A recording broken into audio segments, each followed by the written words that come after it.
आसपास की कॉलोनियों से, यार बड़ी दुआएं देती हैं।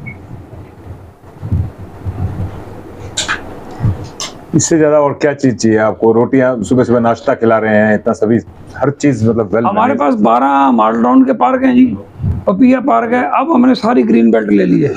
अच्छा, नगर निगम से? अब तो ग्रीन बेल्ट पे भी पैसे देगी। हाँ, नगर निगम ने फाइनल किया। हाँ, बिल्कुल।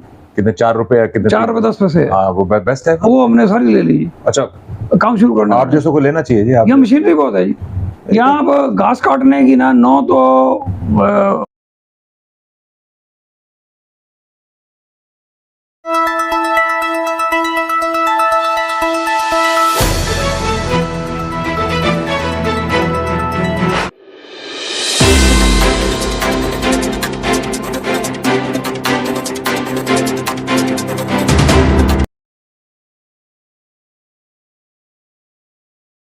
शहर फतेहाबाद की स्टेट बैंक रोड पर स्थित इलेक्ट्रॉनिक्स, फर्नीचर व हॉलमार्क ज्वेलरी का फतेहाबाद जिले का सबसे बड़ा शोरूम विशाल टीवी केयर शोरूम पर उपलब्ध है। देश के प्रसिद्ध ब्रांड के इलेक्ट्रॉनिक्स उत्पाद कुशल कारीगरों द्वारा बनाया गया अत्याधुनिक फर्नीचर, हॉलमार्क ज्वेलरी के बेशुमार गहने शुद्धता की गारंटी के साथ एक छत के नीचे आपको मिलेगी इलेक्ट्रॉनिक्स, फर्नीचर व ज्वेलरी खरीदने की सुविधाएं। नमस्कार, मैं हूं सुनील सचदेवा। आप देख रहे हैं हरियाणा जनादेश टाइम्स टीवी। 22 अप्रैल 2023 का दिन है। शिवपुरी फतेहाबाद के लिए आज एक और उपलब्धि भरा दिन है। एक सामाजिक सोच के धनी गौ भगत, गौ सेवा आयोग, हरियाणा गौ सेवा आयोग के पूर्व सदस्य, हिसार निवासी, मिड टाउन ग्रांड के मालिक, एक बहुत बड़ा मैरिज प्लेस है, बहुत बड़ा इनका व्यापार है और एक शॉपिंग कॉम्प्लेक्स भी इनका बना हुआ है। तो राकेश अग्रवाल जी आज अचानक एक फोन करके शिवपुरी फतेहाबाद में आए हुए हैं। कंट्रोल रूम शिवपुरी फतेहाबाद में है। राकेश अग्रवाल जी ऋषि नगर बस स्टैंड पर स्थित शिवपुरी को विकसित करने के अभियान पर जुटे हुए हैं और सबसे बड़ा इनका मोटो उद्देश्य है इको फ्रेंडली शिवपुरी बनाना। सीएनजी से चालित अंतिम संस्कार सत्र भी बनाएंगे।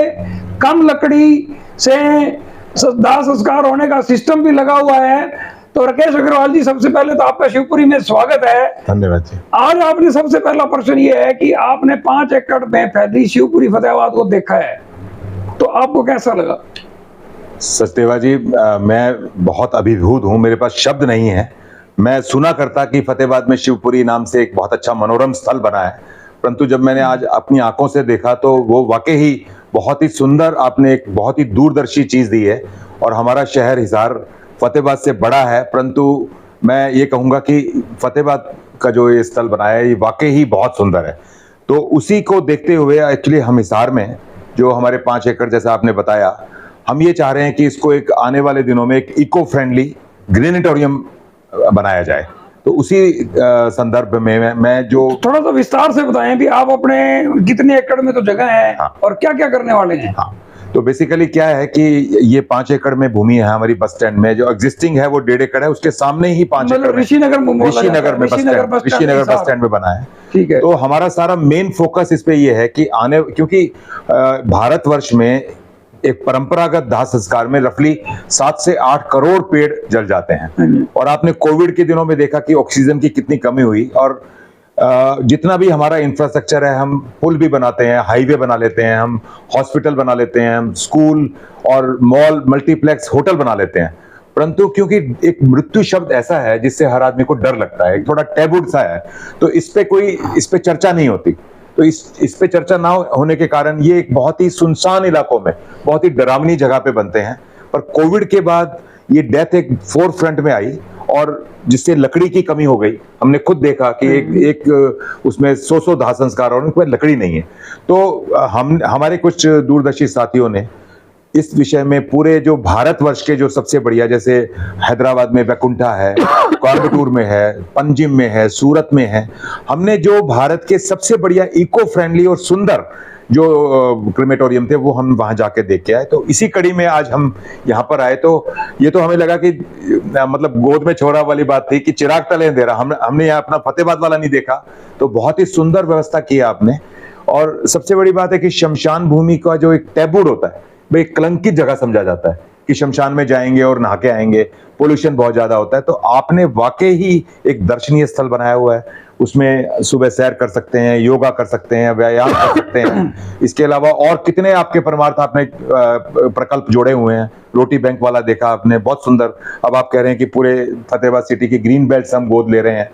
तो पैसा की कमी नहीं होती, जैसे हम बात कर रहे थे, पैसे सरकार के पास भी बहुत होते हैं और दानवीर लोग जो हैं इस तरह की चीजों के लिए पैसे देने में कोई मतलब लाइन लगा देते हैं। परंतु जो यहाँ आकर मैंने देखा, एक प्रोफेशनल सिस्टम बना हुआ है, हर चीज जो लगी हुई है वो वर्क कर रही है।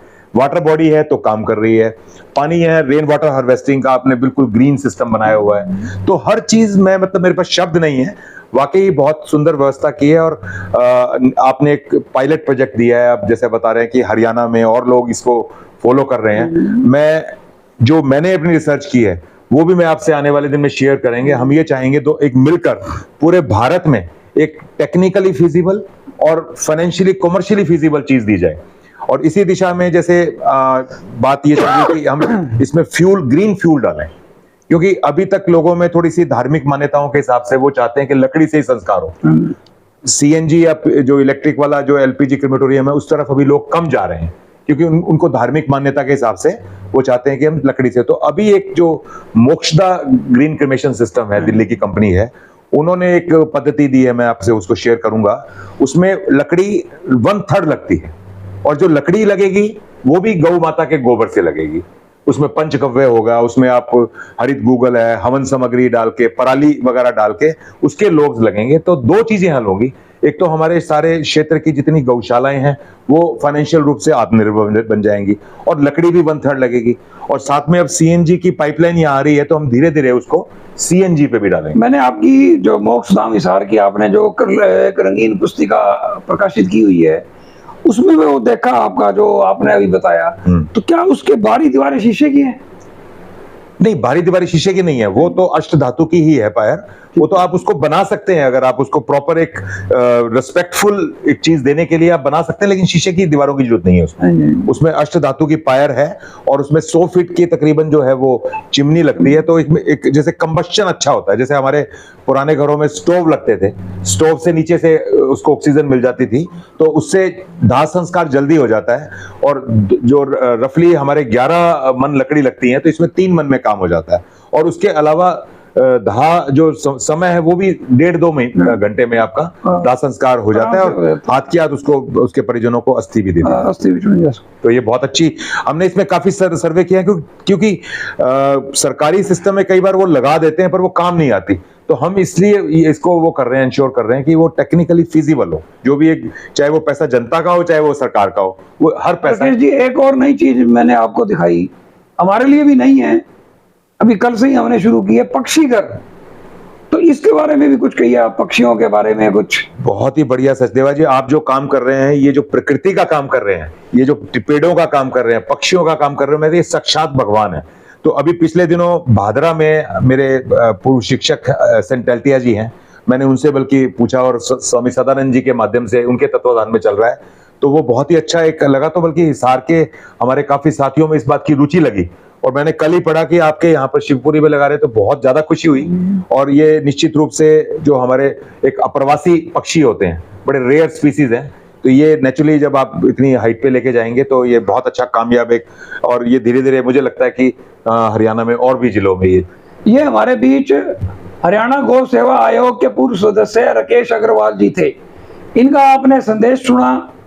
ऋषि नगर बस स्टैंड हिसार की शिवपुरी अगले 1-2 साल में एक देखने लायक शिवपुरी होगी। शमशान भूमियां जिन्हें लोग उजाड़ समझ के छोड़ देते थे, जहां कई बार यह भी होता था कि संस्कार करके चले गए लोगों को पता चलता था कि उनके जाने के बाद अंतिम संस्कार उनको कुत्तों ने नोच लिया या कोई और होगा। तो ये जो सिस्टम चल पड़ा है, फतेहाबाद में है या हिसार में पढ़ने जा रहा है, तो यह एक पूरे देश में एक मिसाल कायम करेगा और हर शिवपुरी विकसित होगी।